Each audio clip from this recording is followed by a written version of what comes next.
Alrighty everyone, here for the last video. The last one cut off kind of abruptly because my phone was low battery and it died.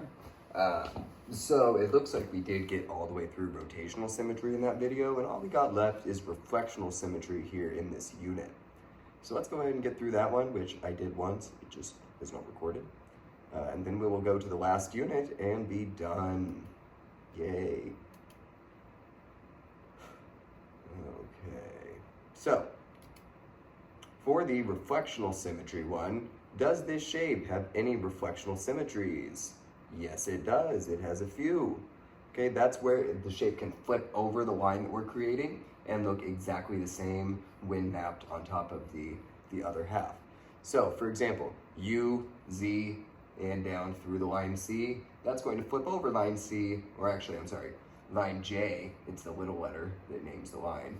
It's going to flip over line J and map perfectly onto O and X. So let's go ahead and add that, select. It is reflecting along line J, okay, and that is going to U, Z, O, X. Yes, it has a few more. It actually has quite a few more. Let's do another vertical one, because that one makes sense, right? The left half will map perfectly onto the other half. Great. That's around line W. Remember the little letter. That's what names a line.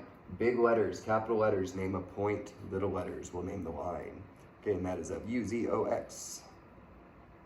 Uzox. Okay. Yes, it does. It has two more. Through the corners. Okay, through the corners. X will map perfectly onto Z. U and O will remain where they are, and it will be a perfect reflection. That only works with squares. Going through the diagonal only works with squares. Okay, so we have the reflection over line V this time, and that is to make the same thing as always, U, Z, O, X. And we have one more to go.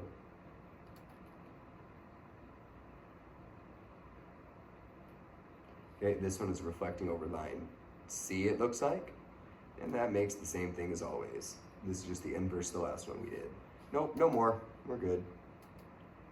All right, let's do one, maybe two more. Probably just one. Yeah, let's just do one. Let's do the pentagon here. All right, does this pentagon have any reflectional symmetries? Yes, it does. It has, well, a few. It's always going to be from the tip through a base. Okay, so that would be, for example, well, here we go. Here's an example. Here's one of the points, okay, point E, and it's going perpendicular through the, if you were to turn your head so that W and D were the base, you'd be going perpendicular halfway through the base. That is a line of symmetry. We'll keep doing that, right? So we'll rotate it so point J will be the tip, and then it will go through M and W as a perpendicular bisector. So that's going to be a reflection over point P of, let's go with EJDWM. Once I pick the order, I gotta stick with it. It has more. Let's just go another round.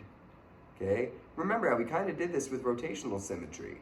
This is very similar. We're also doing rotational symmetry in our brains to get these points and their perpendicular bisectors. So this is line C, and it is EJDWM. Remember, I'm just repeating the same letters as I used the first time. You can pick anything you want the first time as long as it's in order, in a circle, but then you gotta stick with it. All right, we got a couple more. We got one through point D as the tip. Okay, that makes line F, and that is EJDWM. Yes, it's got one more. 5 total, 5 sides. We have 2 more actually. When I realized I was saying 5, I knew there must be one more. Okay, this is line A, and it is EJDWM. Yes, it's got one more.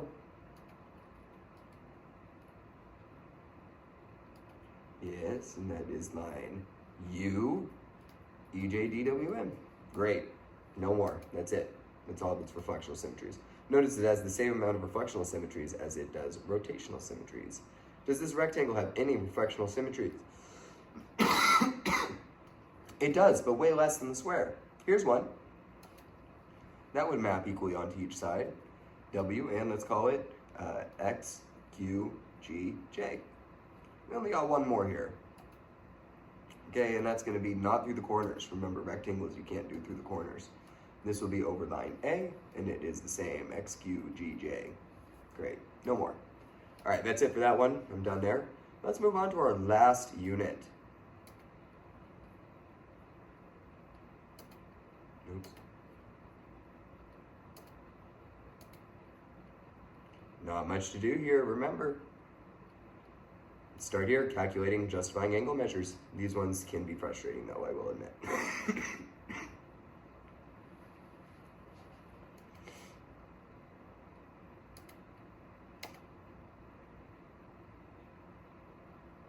And yes, I will be at school tomorrow, so don't think you're getting out of me being here just because I was sick. My immune system is strong like ox. Okay, MIR. We want to know, in the end, we want to know MIR. We want to know the measure of this. This is our end goal right here. That's not what we're starting with though. That is on this side it shows. That is not what we're starting with. We're going to start with the angle that is already highlighted for us, okay? We know what this is because it tells us right here, right? Okay, I can't highlight it. Tells us right here. MIB is 60 degrees. It is given to us. It is given right there in the problems. There are only two, because there are two things given. You will not be able to answer is given any more than twice. And actually, it might just be once, because technically the bisects is something that we will be able to calculate. Okay, so MIB is 60 degrees. That helps us determine that each of these, because IQ is a bisector, meaning it splits that angle that it's bisecting in half, the angle that it's bisecting in half, each half will be half of what that angle is. So 30 degrees, half of 60, 30 degrees. Angle QIB can be calculated, okay? We weren't explicitly given that, we had to calculate it. It's 30 degrees, which means that the one above, oh, the reason, because bisects. Angle MIB is bisected to form MIQ, okay, that's the one on top. It's MIQ, and QIB, or MIQIB, yep. Cool. Now we can calculate this other one, because this straight line, R to Q, okay, that's a linear straight line, that's going to be 180 degrees. If we know that this top one, which, again, I know this is annoying, it can be calculated. It's also 30 degrees, because it's the other half of the bisector. Again, bisects. Okay, this is a repeat of before. I know, annoying, but it's exactly the same as before. MIQ and QIB. Okay, now we can calculate this. We have 30 degrees of the 180 that this makes. Okay, this makes 180 degrees on this straight line. We have 30. That means that there is 180 minus 30 missing. That's what we still have right here. That's going to be 150 degrees. So that can answer our overall ending question. This right here is, I wonder if we can skip that by just going over here. Nah, it still makes us do it. The measure of MIR can be calculated. It is 150 degrees, and that is because that is the definition of supplementary angles. Okay, that is the definition of what a supplementary angle is. They supplement each other to make 180 degrees along that line. Okay, so it is supplementary because MIR and MIQ, okay, the two angles that make that supplementary, the 30 and the 150 degrees, they add up to 180. That's why it's the definition of supplementary angles. Okay, over here. We'll start with what's given to us. HUB, that is the only thing that is explicitly given to us. It's given that it is 20 degrees. That is written right here. It's given to us that it is 20 degrees. Okay, so we don't need to justify anymore. Oh, this one, interesting. We can see that line UH, okay, UH is perpendicular to UZ. That means since they are perpendicular, that is the definition of perpendicular angles, okay, that's 90 degrees. That's what a perpendicular angle is. Okay, so it is 90 degrees. This one is calculated, and it is 90 degrees. The reason is because it is a perpendicular angle. Okay, it's perpendicular. All right, same exact thing, honestly. BUG, same thing. UB is perpendicular to UG, so that is also going to be 90 degrees. Okay, and it's the same reason, perpendicular. Now we can get to the good stuff. We can get to this final piece, all right? We can get to this middle angle, BUZ. Oh, that's not the last one that we need, but let's see, angle BUZ. Let's look at that one closer. I want to get out of here. Okay, so we have the 20-degree angle here. That's the one that's more blued, okay? The whole thing, UH and UZ, so HUZ, not BUZ, HUZ is 90 degrees. We have that. That's HUZ is 90 degrees. Okay, so if we have 90 degrees, but this one's 20, that's making up part of it, this little bit right here is just the 90 degrees minus that 20. So this is going to be 70 degrees. And that's very similar to supplementary angles, except that is complementary. Okay, that is the definition of, oh, okay, I guess they're not making that an answer. So we'll do angle addition. Okay, angle addition. We're adding angles HUB and BUZ, the one that we actually just solved for, BUZ, to create HUZ, which is the one that was 90 degrees. Okay, well, we can do the same exact thing over here for the one we actually want. That's the exact same thing. It can be calculated. Actually, it's not the same thing. It's the inverse, okay? It's the inverse. This time we're talking about the small angle. It's the same as the one above. It's 20 degrees. Okay, and it's the exact same reason. It's angle addition. It'll be different angles though. It'll be angles BUZ and ZUG to form BUG, which was 90 degrees that we figured out early on. So let's finish it up. Let's put in 20 degrees here and call it a day on this one. I'm not going to do another. You should be good to go on your own now. Okay, calculating angle measures. This one's a little bit easier.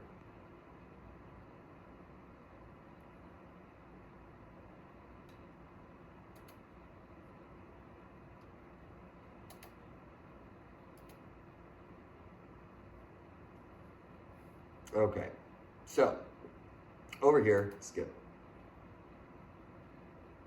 We are given lots of good pertinent information. Let's just go ahead and answer this. Enter each measure required to calculate WAJ. Okay, we'll have to get to that eventually. Let's just fill in the ones that we are straight up given. We are straight up given that XAJ, this right here. You're straight up given that is 50. That's just right there in front of our eyes.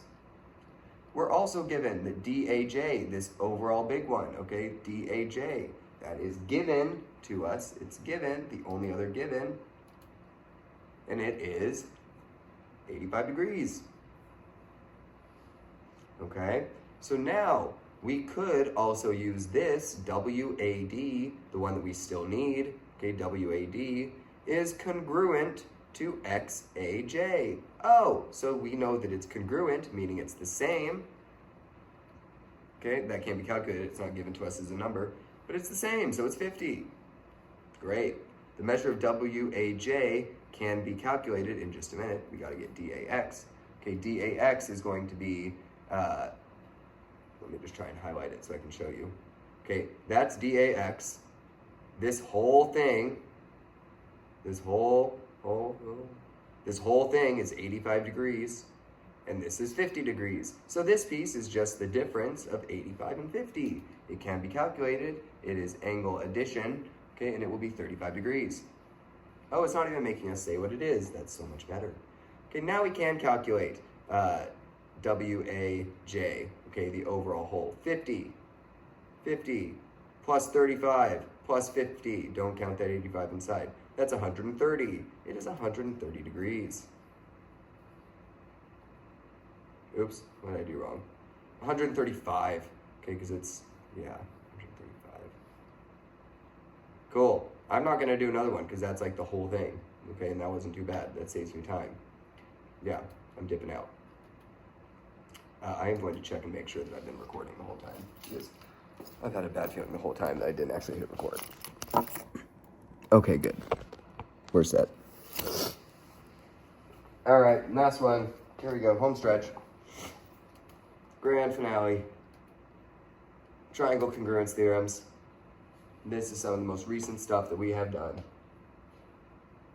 Okay, so the triangles shown below are congruent. We are told that. They are definitely congruent. Let's make the congruency statement.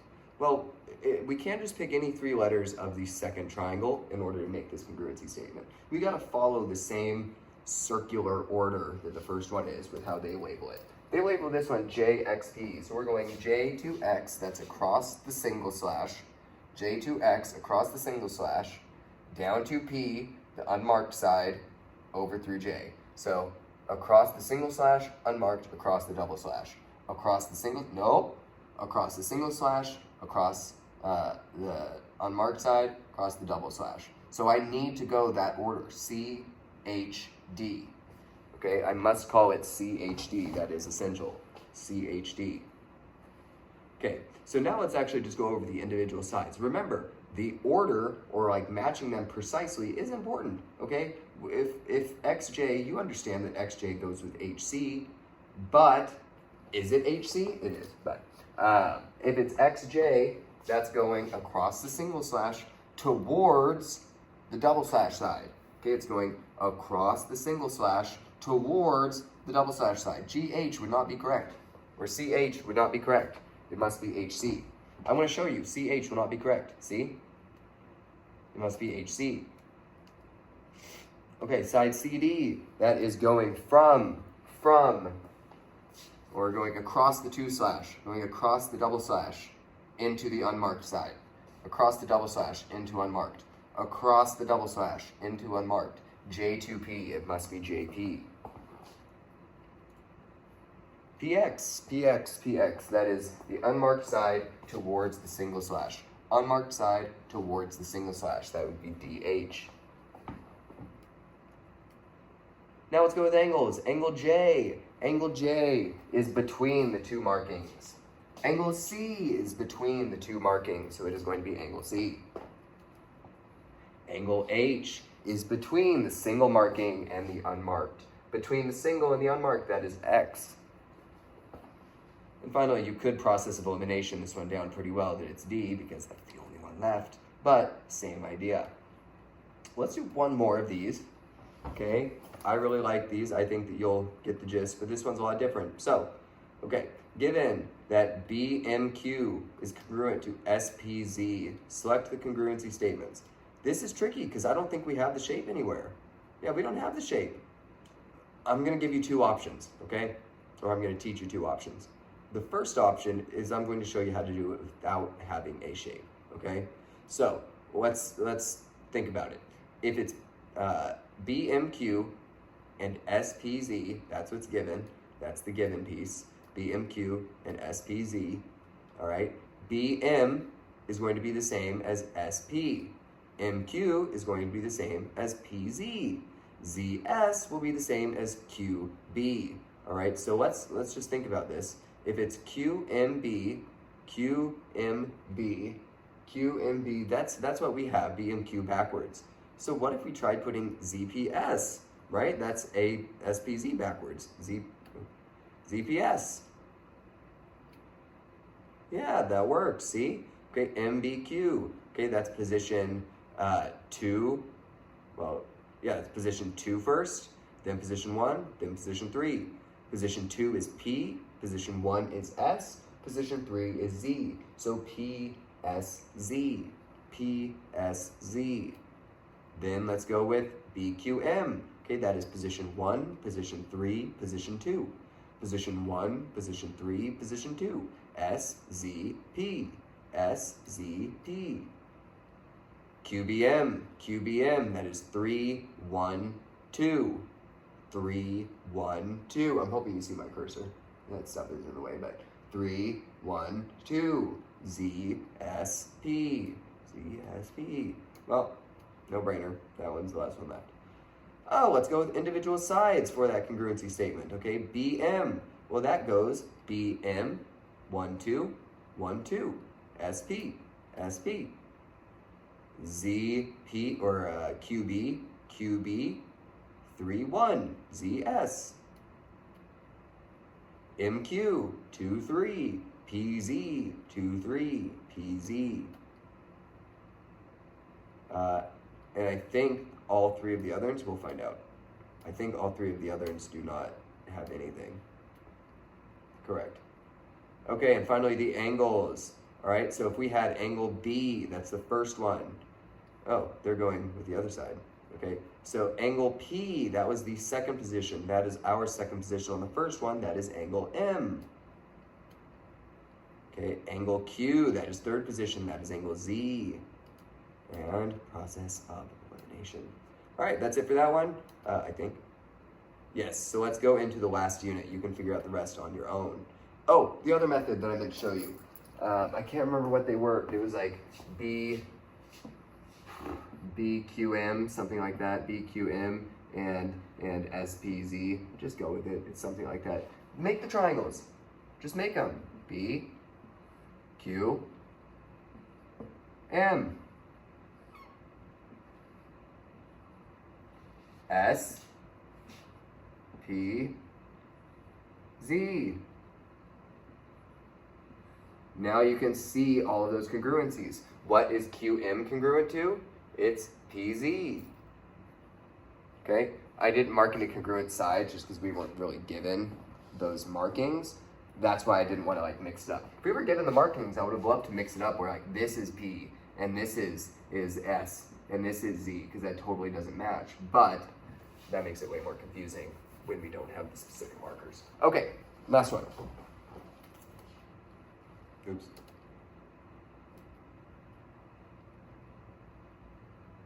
Oh, wait. Yeah, last one. Okay. Grand finale. Trust me, I am just as excited to be done with this as you are.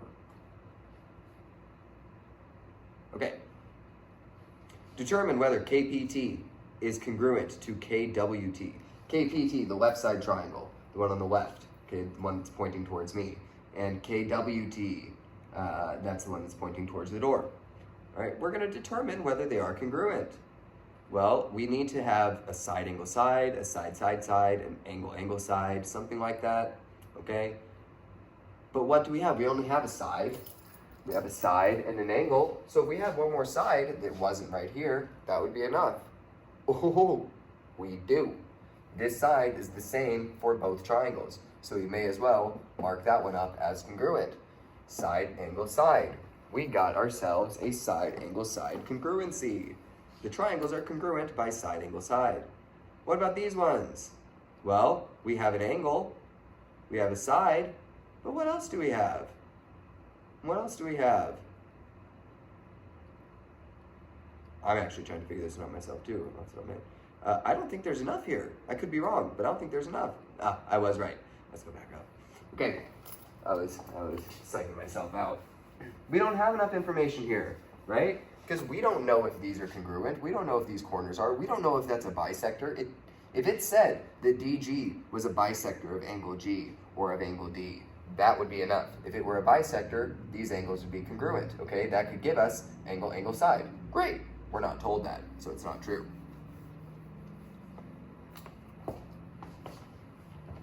Okay, let's determine whether these guys are congruent. Okay, well they have the same side lengths, but let's make sure that they kind of match up, if that makes sense. All right, I want to check this out. If I'm going, I'm looking at shapes here as well. Okay, V2T, V2T, that's where it makes a little bit of a sharper, what would be, yeah, slightly smaller angle. This angle is going to be slightly smaller than this one, okay? I'm just visualizing that, right? So over here, this is going to be the slightly shorter angle than this one. So as long as this goes 7 to 14, I know that they're in the same order, right? Even if they weren't, well, it would matter. Actually, yes, that would matter. So I am making a good point. Okay, 7 across X. Also, ding, ding, ding, reading this. Okay, TV is congruent to XY. We know that from reading it. To XY. TV, so going towards the 12, is congruent to XY going towards the 12. Cool, they're congruent.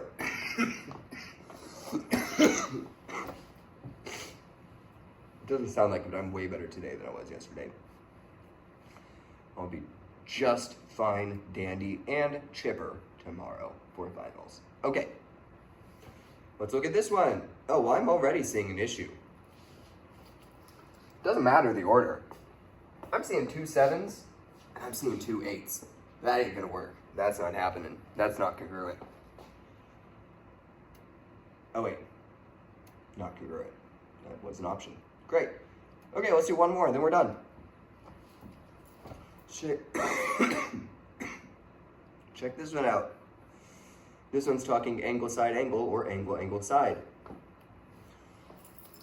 We have 2 angles. We have angle angle, angle angle. But do we have a side?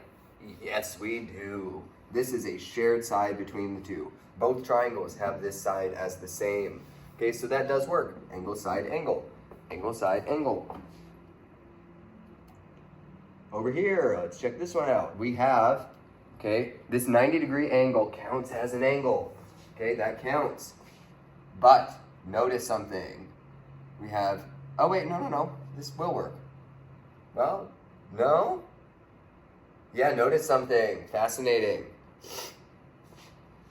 This 12, okay, is opposite the 40. This 12 is adjacent to the 40. Okay, I'm not saying that ruins it, but it kind of ruins it, right? Because this one is angle, angle, side. This one is angle, side, angle. So I am pretty sure, remember, I'm wrong sometimes.